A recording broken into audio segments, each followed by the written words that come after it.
जय भीम, नमो बुद्धाय। आज मैं आप लोगों को एक रहस्य बताने के लिए लाइव आया हूं। दरअसल एज अ पॉलिटिशियन ये बातें बताई नहीं जाती, लेकिन मैं पॉलिटिशियन बाद में हूं। धम्म का अनुकरण करने वाला धम्म उपासक पहले हूं। बुद्धिज्म को मैं पहले स्थान पे रखता हूं और फिर पॉलिटिक्स को तीसरे पायदान पे रखता हूं। दूसरे पायदान पर बाबा साहब की आर्थिक मूवमेंट को रखता हूं। वॉशिंगटन डीसी में राहुल गांधी जी ने आरक्षण को लेकर जो बयान दिया, उस बयान के बाद कई सारे लोगों ने, चाहे वो मायावती जी हो या महाराष्ट्र में कुछ नेताओं ने, उसका विरोध करने का काम भी यहां पे अभी शुरू हो चुका है। मुझे भी अप्रोच किया गया, देश की सबसे बड़ी पार्टी, उन पार्टी के लोगों ने मुझे कहा कि आप भी राहुल गांधी ने वॉशिंगटन डीसी में जो वक्तव्य दिया है आरक्षण को लेकर, उसके खिलाफ धरना प्रदर्शन करो, आंदोलन करो, सारे कार्यकर्ताओं को काम पे लगा दो। 2 दिन से मेरे पर वो प्रेशर था कि आप करो, लेकिन मैंने कोई आंदोलन नहीं किया और ना ही मैं करने वाला हूं। ये बात मैं इसलिए आपको बता रहा हूं कि मैं जो मेरी मूवमेंट चलाता हूं वो समाज के पैसों पे चलाता हूं, इसलिए मुझे आदेश देने का काम सिर्फ मेरा समाज कर सकता है। बीजेपी का कोई नेता मुझे आदेश देने का काम नहीं कर सकता, और ना ही बीजेपी के आदेश पे मैं किसी भी आंदोलन को हाथ में लेना चाहता हूं। अब ये आंदोलन क्या जो हो रहा है, राहुल गांधी ने वॉशिंगटन डीसी में अपूर्वा रामास्वामी ये लड़की ने एक सवाल किया कि भारत में कितने दिनों तक आप जातिगत आरक्षण कंटिन्यू रखोगे, कितने समय तक रखोगे, क्या आपकी पार्टी आरक्षण को रद्द करेगी? तब राहुल गांधी ने जो जवाब दिया है वो हर एक अम्बेडकराइट लोगों का, अम्बेडकरवादी नेताओं का ये जवाब होता है कि जब तक भारत में जाति व्यवस्था है, जब तक भारत में जातिवाद है, जब तक भारत में सोशल डिस्क्रिमिनेशन है, सामाजिक असमानता है, तब तक भारत में आरक्षण रहेगा। जिस दिन भारत की ये जातिगत समस्या खत्म हो जाएगी, हम उस दिन आरक्षण समाप्त करने का सोचेंगे। ये उनका स्टेटमेंट है।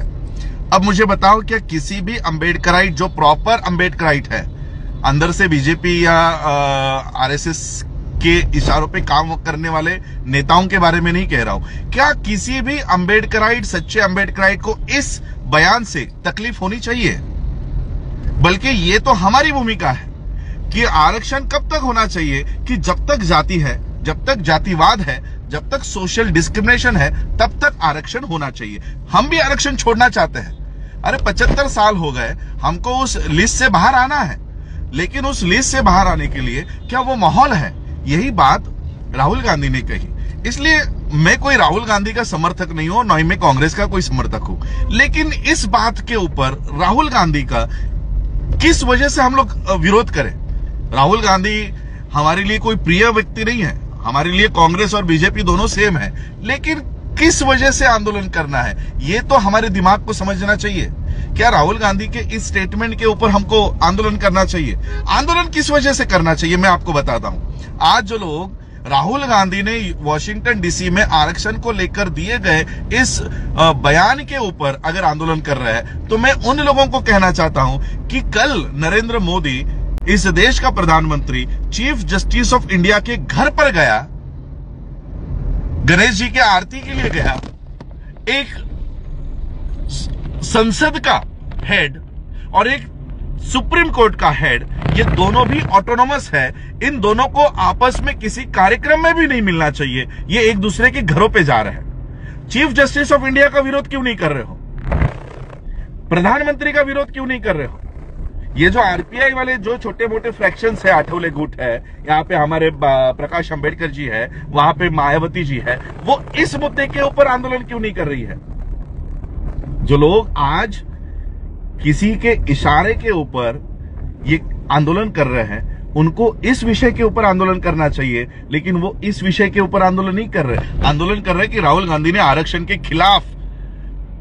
खिलाफ उन्होंने बयान दिया है। बल्कि मुझे तो लगता है वो आरक्षण के खिलाफ नहीं, आरक्षण के समर्थन में उन्होंने ये बयान दिया है। उनके पर्सनल राय या अंदर से हिडन एजेंडा कुछ भी होने दो, लेकिन जो आज ये उनका इंटरव्यू यूट्यूब्स के ऊपर है।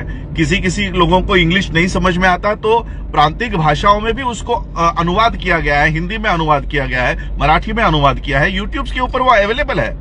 हमें तो राहुल गांधी ने जो भूमिका ली, ये भूमिका हमारी सबकी है और इसलिए मैं इस आंदोलन को ना तो समर्थन करता हूं, ना तो मैं ये आंदोलन कभी ऐसा वाला आंदोलन छेड़ूंगा जहां पर मैं तो कहता हूं कि हम लोगों को, देश के सभी लोगों को इकट्ठा होना चाहिए नरेंद्र मोदी के खिलाफ और chief justice of India Chandrachud के खिलाफ, कि ये दो इंस्टीट्यूट के हेड जो ऑटोनोमस बॉडीज है वो आपस में मिल नहीं सकती।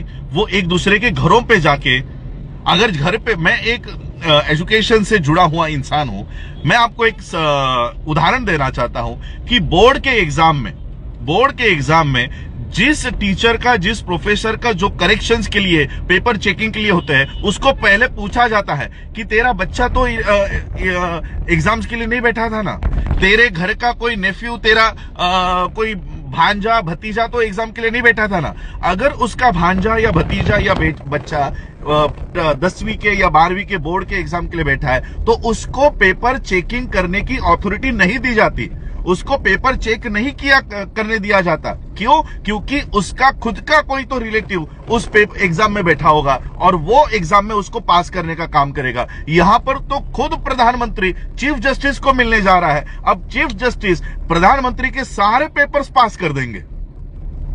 इतना बड़ा इशू भारत के लोकतंत्र को लेकर हो रहा है, वहां पर ना तो बहन जी, ना तो मेरे चाचा जी और ना तो आठवले जी इसके ऊपर आंदोलन कर रहे हैं, ना तो इसके ऊपर एक जबान से भी नहीं बोल रहे। ये क्यों? क्योंकि जो आंदोलन समाज के पैसों पे होता है वो समाज की बात करते हैं, जो आंदोलन बीजेपी के पैसों पे होता है वो बीजेपी के इशारों पे काम करते हैं। और इसीलिए मैं राजनीति में आ रहा हूं। इन लोगों को, ये जो अंबेडकराइट राजनीति को इन्होंने जो पूरा तहस महस कर रखा हुआ है, इसको पॉल्यूट करके रखा हुआ है, इसको शुद्ध करने के लिए मैं आ रहा हूं। इसलिए मैं राजनीति में आ रहा हूं। बहुत लोग कहते हैं आप क्यों आ रहे हो, यहां पर बहन जी है, यहां पर चाचा जी है, फिर आप क्यों आ रहे हो? इसलिए मैं आना चाहता हूं, इसलिए मैं आने वाला हूं और इसलिए मैं आ रहा हूं। बस इसलिए मैंने आज ये लाइव करके आप लोगों को बताया कि क्या षड्यंत्र हो रहा है महाराष्ट्र में। अभी असीम सरोदे, इनके ऑफिस के ऊपर आंदोलन किया गया, असीम सरोदे के ऑफिस के ऊपर। करना किसके ऊपर चाहिए? आरएसएस के हेडक्वार्टर के ऊपर। हो किसके रहा है? असीम सरोदे के ऊपर। क्यों? तो क्योंकि बीजेपी ने काम पे लगाया हुआ है। राहुल गांधी ने बयान दिया है, अब लोगों को पता नहीं बयान क्या है। आरक्षण के खिलाफ बोला, अरे आरक्षण के खिलाफ नहीं, उसने आरक्षण के समर्थन में बात की है। और मैं फिर से बताना चाहता हूं, मैं राहुल गांधी का समर्थन बिल्कुल भी नहीं कर रहा हूं। पर्सनली मैं उनको कभी भी, वो संगठन को और उस नेताओं को कभी भी अपना समर्थन नहीं दूंगा, लेकिन इस बात के ऊपर मैं राहुल गांधी का विरोध नहीं करना चाहता। इस बात के ऊपर बस यही कहने के लिए मैं आज लाइव आया था। आप लोगों ने सुना, उसके लिए आभार, धन्यवाद। जय भीम, नमो बुद्धाय, जय भारत।